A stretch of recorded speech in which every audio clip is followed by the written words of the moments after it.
कुएं का विवाह। एक बार राजा कृष्णदेव राय और तेनालीराम के बीच किसी बात को लेकर विवाद हो गया। तेनालीराम रुठकर चले गए। 8-10 दिन बीते तो राजा का मन उदास हो गया। राजा ने तुरंत सेवकों को तेनालीराम को खोजने भेजा। आसपास का पूरा क्षेत्र छान लिया पर तेनालीराम का कहीं अता पता नहीं चला। अचानक राजा को एक तरकीब सूझी।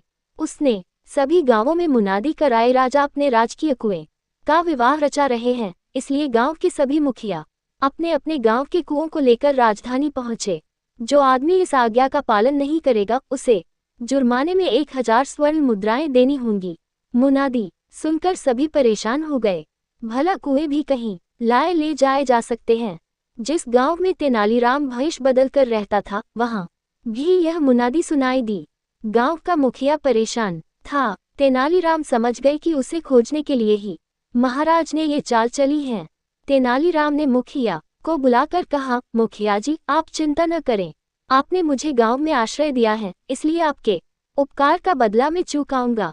मैं एक तरकीब बताता हूँ, आप आसपास के मुखियाओं को इकट्ठा करके राजधानी की ओर प्रस्थान करें। सलाह के अनुसार सभी राजधानी की ओर चल दिए। तेनालीराम भी उनके साथ थे। राजधानी के बाहर पहुंचकर वे एक जगह पर रुक गए। एक आदमी को मुखिया का संदेश देकर राजदरबार में भेजा। वह आदमी दरबार में पहुंचा और तेनालीराम की राय के अनुसार बोला, महाराज, हमारे गांव के कुएं विवाह में शामिल होने के लिए राजधानी के बाहर डेरा डाले हैं। आप मेहरबानी करके राजकीय कुएं को उनकी अगवानी के लिए भेजें ताकि हमारे गांव के कुएं ससम्मान दरबार के सामने हाजिर हो सके। राजा को उनकी बात समझते देर नहीं लगी कि ये तेनालीराम की तरकीब है। राजा ने पूछा, सच सच बताओ कि तुम्हें यह हवल किसने दी है?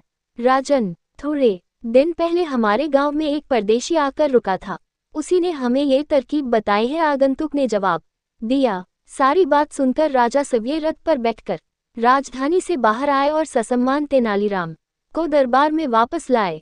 गांव वालों को भी पुरस्कार देकर विदा किया।